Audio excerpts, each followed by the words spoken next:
America জুড়ে হঠাৎ করে কি ঘটনা ঘটছে এটা বোঝা খুবই মুশকিল। বিভিন্ন প্রান্তে নাশকতার ঘটনা ঘটছে। সেই ঘটনাগুলোর মধ্যে যোগসূত্র আছে কিনা বিষয়টা পরিষ্কার না। তবে এ নিয়ে পুরো মার্কিন মূল্যকে রীতিমতো হইচই শুরু হয়েছে। আন্তর্জাতিক বিশ্ব ঘটনা প্রবাহের দিকে নজর রাখছে। সর্বশেষ যে ঘটনাটি ঘটেছে, লাস ভেগাসে ট্রাম্পের হোটেলের সামনে টেসলার গাড়িতে বিস্ফোরণে নিহত চালক, জখম 7 জন। এটা কি নাশকতা? আনন্দবাজার পত্রিকায় এই রিপোর্টটি এসছে এবং এর আগে আরেক ঘটনায় ভিড়ের মধ্যে পর্যটন সমৃদ্ধ যেই ঘটনা, সেখানে নিউ অরল্যান্সে, সেখানে পর্যটন এলাকায় ভিড়ের মধ্যে একটা গাড়ি উঠে দেওয়া হয়। সেই গাড়িতে এখন পর্যন্ত 15 জনের মৃত্যু হয়েছে এবং সেখানে বলা হচ্ছে যে এটা নাশকতামূলক কর্মকাণ্ড, পরিকল্পিত ঘটনা। এখন ওটার সাথে লাস ভেগাসে যেই ঘটনা ঘটেছে তার সম্পর্ক কি আছে কিনা, এটা যদি পরপর যেহেতু ঘটেছে এবং তাহলে এটা কিন্তু সাংঘাতিক রকম উদ্বেগ, উৎকণ্ঠা এবং মার্কিন যুক্তরাষ্ট্রের নিরাপত্তা নতুন করে প্রশ্নের মুখে পড়ল। দর্শক, বুধবার সকাল 8টা নাগাদ লাস ভেগাসে ট্রাম্প ইন্টারন্যাশনাল হোটেলের সামনে একটি টেসলার সাইবার ট্রাক অর্থাৎ বৈদ্যুতিক গাড়িতে এই বিস্ফোরণ ঘটে।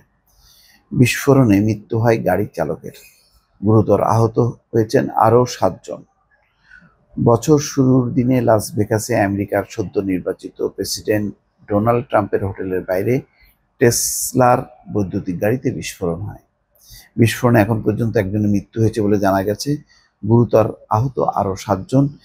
কিভাবে ওই বিস্ফোরণ হলো তা খতিয়ে দেখতে তদন্তে নেমেছে সে দেশের পুলিশ। পরিকল্পনা করেই ট্রাম্পের হোটেলের সামনে এই নাশকতার চেষ্টা করা হয়েছে কিনা তাও খতিয়ে দেখা হচ্ছে।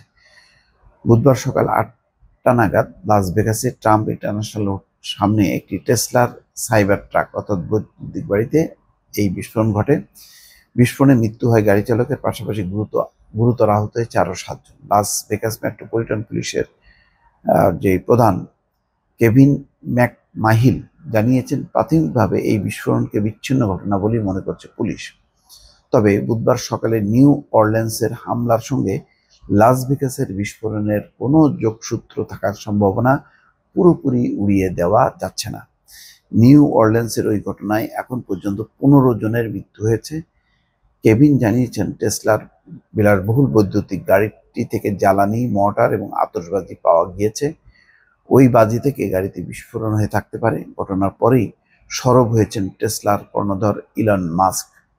তার অভিযোগ, তাদের সংস্থার গাড়িতে কোনো সমস্যা নেই, বরং এই বিস্ফোরণ আদতে জঙ্গি হামলা হতে পারে।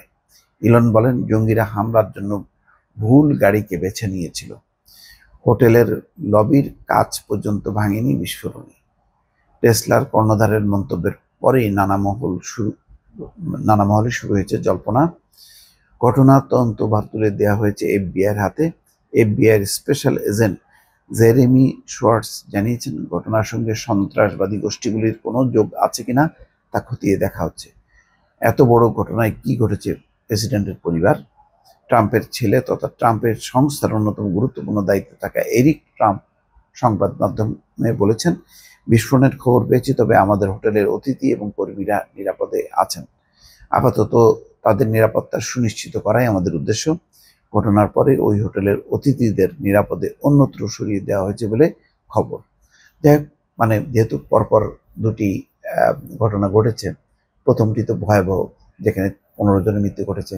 তারপরেই লাস ভেগাসে ট্রাম্প হোটেলের সামনে এই ঘটনা, দুটি ঘটনার যোগসূত্র যদি পাওয়া যায় এবং দুটি যদি নাশকতাকে একত্রিত করা হয়, তাহলে বোঝা যাচ্ছে যে আমেরিকার কপালে খারাপই আছে, অর্থাৎ আমেরিকা জুড়ে একটা প্রচন্ড নিরাপত্তাজনিত একটি উদ্বেগ, উৎকণ্ঠা ছড়িয়ে পড়বে নাগরিকদের মধ্যে। দর্শক, ভালো থাকবেন। আল্লাহ হাফেজ।